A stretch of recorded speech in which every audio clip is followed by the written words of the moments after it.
नमस्कार दोस्तों, open IAS के इस प्लेटफॉर्म में आपका स्वागत है। मॉडर्न हिस्ट्री थ्रू इन्फोग्राफिक्स के इस वीडियो में लेक्चर 3 जो कि एस्टेब्लिशमेंट ऑफ ब्रिटिश पारामाउंटेसी का है, आगे हम लोग देखते हैं। अब तक हम लोगों ने सुप्रीमेसी ऑफ ब्रिटिश के सीरीज़ में ब्रिटिश की सुप्रीमेसी यूरोपियंस के ऊपर कवर कर लिए थे एंड इंडियंस रूलर्स के ऊपर ब्रिटिश की सुप्रीमेसी को हम लोगों ने कॉन्क्वेस्ट ऑफ बंगाल, अवध का इलाका जो कि गंगा रिवर से रिलेटेड है, कॉन्क्वेस्ट ऑफ मैसूर जो कि कृष्णा कावेरी रिवर से रिलेटेड है। आज के इस वीडियो में हम मराठा के एरियाज, एंग्लो मराठा वॉर्स के ऊपर डिस्कस करेंगे। स्टार्ट करते हैं। Conquest on Maratha, Anglo Maratha war. अब तक हम लोगों ने देखा था कि भारत के पूर्वी क्षेत्र, ईस्टर्न रीजन में बंगाल के ऊपर अंग्रेजों का कब्जा हो चुका था। दक्षिण के क्षेत्र में त्रावणकोर, मैसूर, कर्नाटिक, ये 3 क्षेत्रों पे कब्जा हो चुका था। तो अगर रिवर की बात की जाए, एरियाज में रिवर की बात की जाए तो गंगा रिवर और ब्रह्मपुत्र रिवर, मेजर रिवर के ऊपर अंग्रेजों का कब्जा हो चुका था।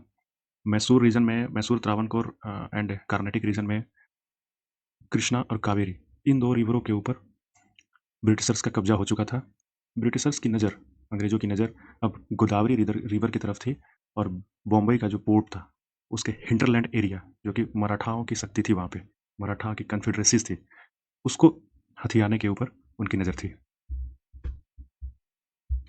अंग्रेज मराठा के ऊपर अपनी विजय क्यों सुनिश्चित करना चाहते थे, उसके पीछे रीजन, ढेर सारे रीजन थे।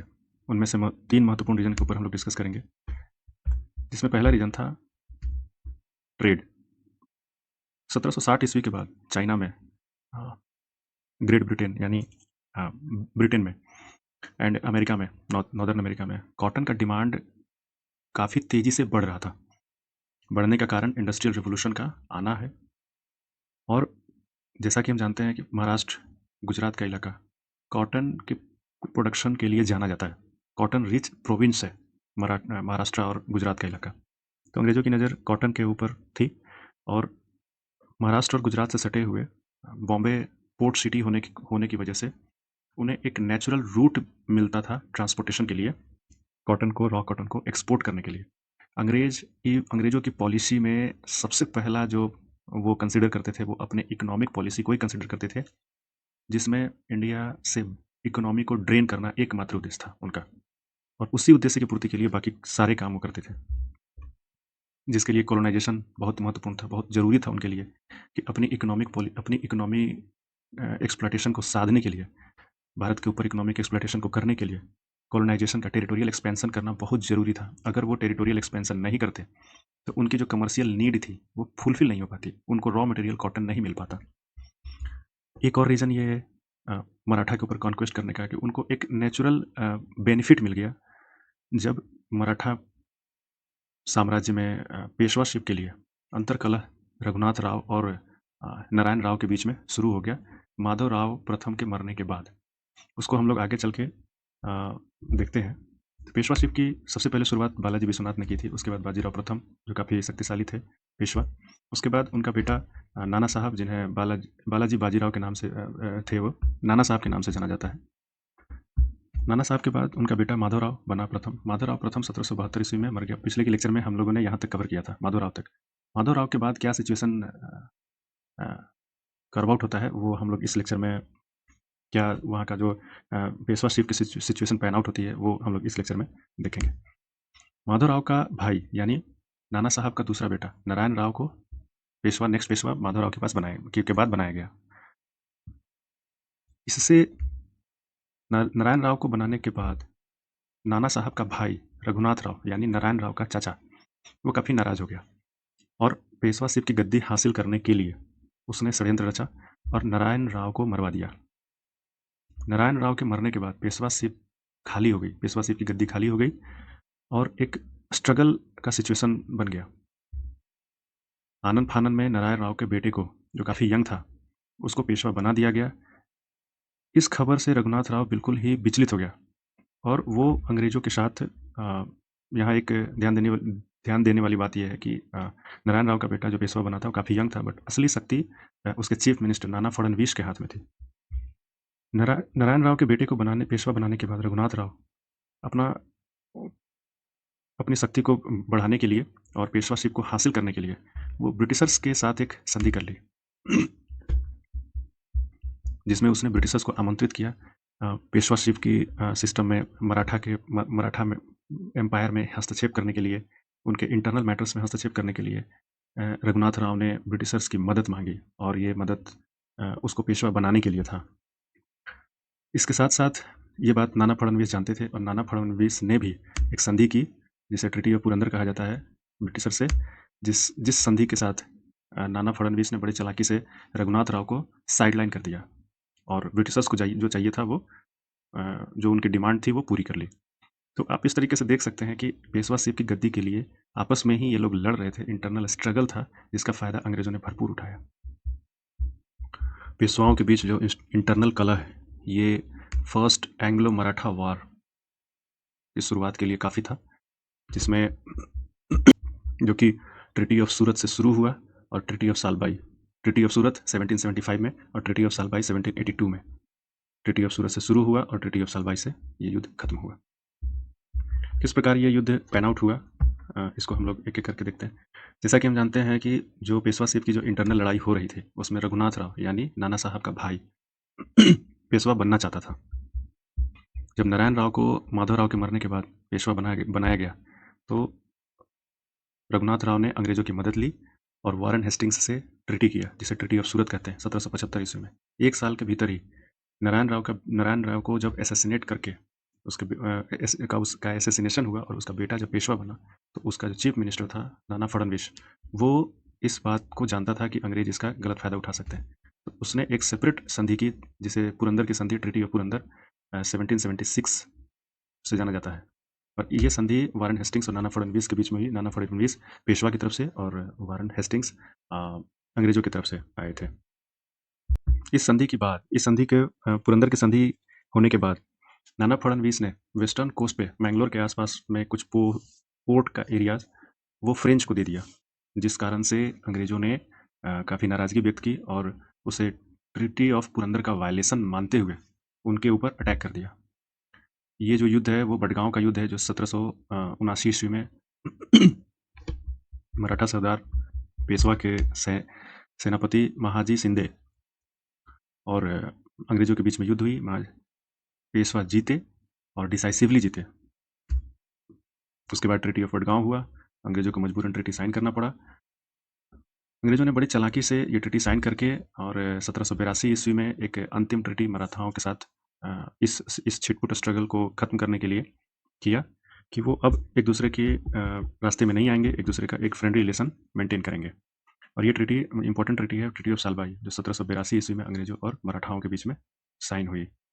इस ट्रीटी का इस्तेमाल अंग्रेजों ने बहुत ही चालाकी से मैसूर को कन्क्वेस्ट करने के लिए, मैसूर को जीतने के लिए इस ट्रीटी का इस्तेमाल बड़े ही चालाकी से किया। अंग्रेज इस बात को ये समझ गए थे कि मराठाओं को अभी हराना बहुत ही मुश्किल है, तो क्यों ना मराठाओं की शक्ति का इस्तेमाल मैसूर को जीतने के लिए किया जाए। 1782 से लेकर 1799 ईस्वी तक अंग्रेज मराठा से बिल्कुल भी नहीं उलझे और इसी बीच 1782 ईस्वी से 1799 ईस्वी के बीच अंग्रेजों ने मैसूर को अपने कब्जे में ले लिया और वो हम लोग लेक्चर में देख चुके हैं, प्रीवियस लेक्चर में देख चुके हैं। अगर आप नहीं देखे हैं तो भाई फ्लैश डिस्क्रिप्शन बॉक्स में भी दिया हुआ है, फ्लैश कर रहे होंगे previous lecture.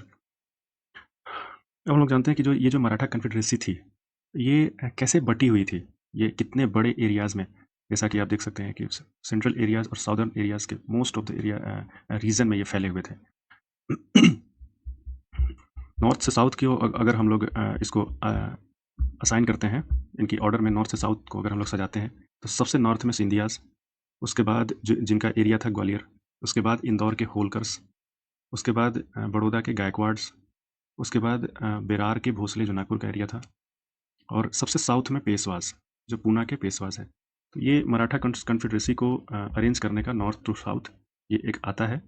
East to waste भी हो जाएगा। अगर आप मैप को देखेंगे तो सबसे ईस्टर्न होंगे गायकवाड्स बड़ौदा के, और वेस्टर्न होंगे भोसले जो बेरार के हैं। ये मराठा की जो कन्फेडरेसीज थी ये इनके बीच में आपस में ही सत्ता को लेकर, गद्दी को लेकर, अपनी शक्ति को बढ़ाने को लेकर आपस में ही इनके बीच में इंटरनल स्ट्रगल चलते रहते थे और ये इंटरनल स्ट्रगल दूसरे आंग्ल मराठा युद्ध का कारण बना। वो कैसे, नेक्स्ट हम देखते हैं। सेकंड आंग्ल मराठा युद्ध का जो कारण था, जो चला था 1803 ईस्वी से 1805 ईस्वी तक। आप अगर इसकी क्रोनोलॉजी को आप देख रहे होंगे तो 1782 के बाद, जो सालबाई की संधि के बाद, करीब 15 साल तक वो मराठाओं से अच्छे संबंध रखे और 1782 ईस्वी से 1799 ईस्वी तक मैसूर का उन्होंने आक्रमण करके उसको जीता और 3 साल बाद मराठाओं के ऊपर आक्रमण करना शुरू कर दिया।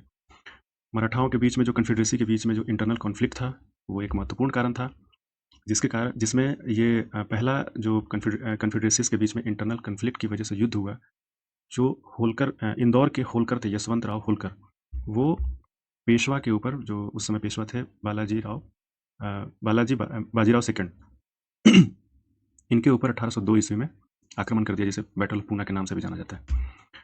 पेशवा ने मजबूरन कहिए या फिर अपने आप को बचाने के लिए वो अंग्रेज़ों के पास चले गए और ये बाजीराव पेशवा जो सेकंड थे, वो अंग्रेज़ों के साथ मिलकर सब्सिडरी ट्रीटी पे साइन कर लिया। वेलेस्ली ने उसको सब्सिडरी ट्रीटी पे साइन करने के लिए मजबूर किया, जिसे सब्सिडरी ट्रीटी ऑफ बेशेन भी बोला जाता है, 1802 ईस्वी में। अब अंग्रेज़ों के साथ मिल के बाजीराव ने होलकर को हरा दिया। इसमें ध्यान देने वाली बात यह है, होलकर तो हार गए, बच गए भोसले और सिंधिया। ये जो सब्सिडरी ट्रीटी जो साइन की थी पेशवा ने, इस ट्रीटी को मानने से भोसले और सिंधिया इनकार कर गए। फलस्वरूप क्या हुआ कि आर्थर वेलेस्ली ने भोसले और सिंधिया की जो कंबाइंड आर्मी थी उसको हरा दिया, बैटल में हरा दिया, और यही बैटल को आज सेकंड आंग्ल मराठा वार के नाम से जाना जाता है, जो 1803 ईस्वी से 4-5 तक चली, जिसमें सिंधिया और भोसले की संयुक्त सेना, लॉर्ड वेलेस्ली के समय जो उनके सेना कमांडर थे आर्थर वेलेस्ली, उनके साथ युद्ध हुआ। भोसले और सिंधिया की जो संयुक्त सेना थी बुरी तरह हारी और अंग्रेज़ों ने सारे कन्फेडरेसी के साथ सेपरेट ट्रीटी की। यहाँ पे भी इनकी चालाकी है कि वो एक साथ ट्रीटी नहीं किए, सेपरेट ट्रीटी करेंगे और हर ट्रीटी में अलग अलग कंडीशन डालेंगे, जिसमें ट्रीटी ऑफ देवगांव जो भोसले के साथ उन्होंने किया, ट्रीटी ऑफ अर्जुन गांव जो 1803 ईस्वी में ही सिंधिया के साथ किया। फाइनली होलकर एक बार और इस बैटल को ज्वाइन किया भोसले सिंधिया के साथ, लेकिन वो भी हार गया। अंग्रेज होलकर को आसानी से हरा दिए सेकेंड टाइम। फर्स्ट टाइम तो होलकर को हरा नहीं पाए थे, बट सेकेंड टाइम उन्होंने होलकर को हरा दिया और होलकर के साथ राजपुर घाट में 1805 ईस्वी में फाइनली अंग्रेज़ों ने सबको, एक पेशवा को छोड़ के, क्योंकि पेशवा ऑलरेडी उनका एक अलाई बन चुका था, तो अंग्रेज़ों ने भोसले सिंधिया और होलकर को आंग्ल मराठा के दूसरे वार में डिसाइसिवली पराजित किया और अपनी सत्ता स्थापित की महाराष्ट्र के रीजन में। अंग्रेज़ों की जो ये ट्रीटी थी, ये इतनी इंटरफेरेंस वाली ट्रीटी थी, यूँ कहे कि इनकी जो संधि की जो शर्तें होती थी, वो स्टेट के मैटर्स में इतना इंटरफेरेंस होता था, इतना उनके ऊपर कंडीशन डाला जाता था कि जो स्टेट्स होते थे वो अपने आप को इंडिपेंडेंट सर्वाइव कर ही ना पाए। तीसरे आंग्ल मराठा युद्ध की शुरुआत अंग्रेज़ों का पिंडारियों से कन्फ्लिक्ट के साथ शुरू हुआ। ये पिंडारी वहाँ के लोकल लड़ाके थे। अंग्रेज़ों का ऐसा मानना था कि इन पिंडारियों का को सपोर्ट मराठास करते हैं, उनको प्रश्रय देते हैं। इस कारण से अंग्रेज़ों और मराठाओं के बीच में एक कॉन्फ्लिक्ट का सिचुएशन बन गया था। यहाँ पर एक ध्यान देने वाली बात है और बहुत ही एग्जामिनेशन पॉइंट ऑफ व्यू से बहुत महत्वपूर्ण बात है। एक क्वेश्चन आता है, पॉलिसी ऑफ ब्रिटिश पैरामाउंसी किसने लाई और कब लाई? सेकंड आंग्ल मराठा वार के बाद गवर्नर जनरल बने लॉर्ड हेस्टिंग्स। लॉर्ड हेस्टिंग्स ने, जो कि 1813 ईस्वी से 23 ईस्वी तक रहे, पॉलिसी ऑफ ब्रिटिश पैरामाउंसी लाए। इस पॉलिसी के तहत, इस पॉलिसी का मतलब ये होता है कि इंडियन के इंटरनल अफेयर्स में ब्रिटिश की सुप्रीमेसी होगी। इंडियंस बिना ब्रिटिशर्स के पूछे किसी भी इंटरनल मैटर को एग्जीक्यूट नहीं कर पाएंगे, उनसे परमिशन लेना पड़ेगा। डे टू डे एक्टिविटी में वो इंटरफेरेंस करने लगे। ये जो इंटरफेरेंस था मराठाओं को पसंद नहीं आया और मराठाओं के शान के खिलाफ था, और फलस्वरूप मराठाओं ने एक आखिरी प्रयास किया ब्रिटिशर्स को महाराष्ट्र के रीजन से भगाने का, और वो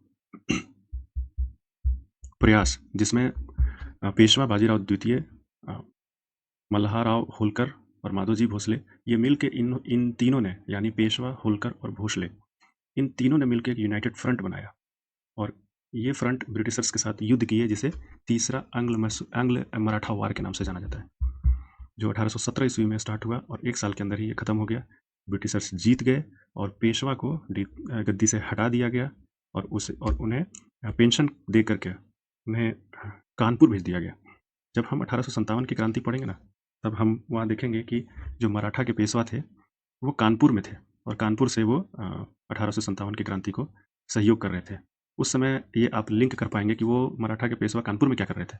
कानपुर में वो उनको मजबूरन भेजा था क्योंकि यूपी के इलाका पे अ, अंग्रेज़ों का काफ़ी दबदबा ज़्यादा था, यूपी और बिहार और बंगाल के इलाके पे। कानपुर में उन्होंने भेज दिया अंग्रेज़ों अंग्रेज़ों के संरक्षण में, पेंशन दे कर के उनको शांति से बैठा दिया। तो इस प्रकार से हम लोगों ने ये देखा कि अंग्रेज़ों ने ईस्टर्न के इलाके हो, साउदर्न के इलाका हो या फिर वेस्टर्न के इलाका हो, सारे इलाकाओं पे अंग्रेज़ों का कब्ज़ा, अंग्रेज़ों ने अपनी सुप्रीमेसी एस्टेब्लिश कर ली और मराठा के ऊपर अंग्रेज़ों का कब्ज़ा, अंग्रेज़ों की सुप्रीमेसी एस्टेब्लिश होने से ही भारत के ऊपर आप मान के चलें कि फुल सुप्रीमेसी एस्टेब्लिश हो चुकी थी। बचे-कुचे जो इलाका थे, वो उतने मजबूत नहीं थे जितने ये बंगाल, मैसूर, मराठा और निज़ाम के इलाका थे। एंग्लो मराठा वार को हम लोग समराइज़ कर लेते हैं। अंग्रेज़ों और मराठाओं के बीच में पहली लड़ाई 1775 से 82 के बीच में हुई, जिसमें मराठा विजित हुए, जीते और ट्रीटी ऑफ सालबाई से इस युद्ध का अंत हुआ। दूसरी लड़ाई 1803 ईस्वी से 1805 ईस्वी में हुई, जिसमें ब्रिटिशर्स जीते। ब्रिटिशर्स ने सिंधिया और भोसले की संयुक्त सेना को हराया, होलकर को भी हराया और सारे कन्फेडरेसी से सेपरेट ट्रीटी किए। अंग्रेज़ों और मराठाओं के बीच में तीसरी लड़ाई 1817 ईस्वी से 1818 ईस्वी के बीच में हुई, जिसमें अंग्रेज़ों ने डिसाइसिवली पेशवा, भोसले और होलकर, इन तीनों की यूनाइटेड फ्रंट को, यूनाइटेड सेना को हरा दिया, पेशवा को गद्दी से उतार दिया और उसे पेंशन के साथ कानपुर भेज दिया और इस तरीके से अंग्रेज़ों ने मराठा के ऊपर अपनी प्रभुता स्थापित की। इस लेक्चर को सुनने के लिए थैंक यू सो मच, बहुत-बहुत धन्यवाद। आपसे एक रिक्वेस्ट है कि आप इस लेक्चर को जितना ज़्यादा हो सकता है उस ग्रुप में शेयर करें जिस ग्रुप में बच्चे कॉम्पिटिटिव एग्जामिनेशन की तैयारी करते हैं, जैसे UPSC, BPSC, UPPCS and SSC and अन्य examination. Thank you so much.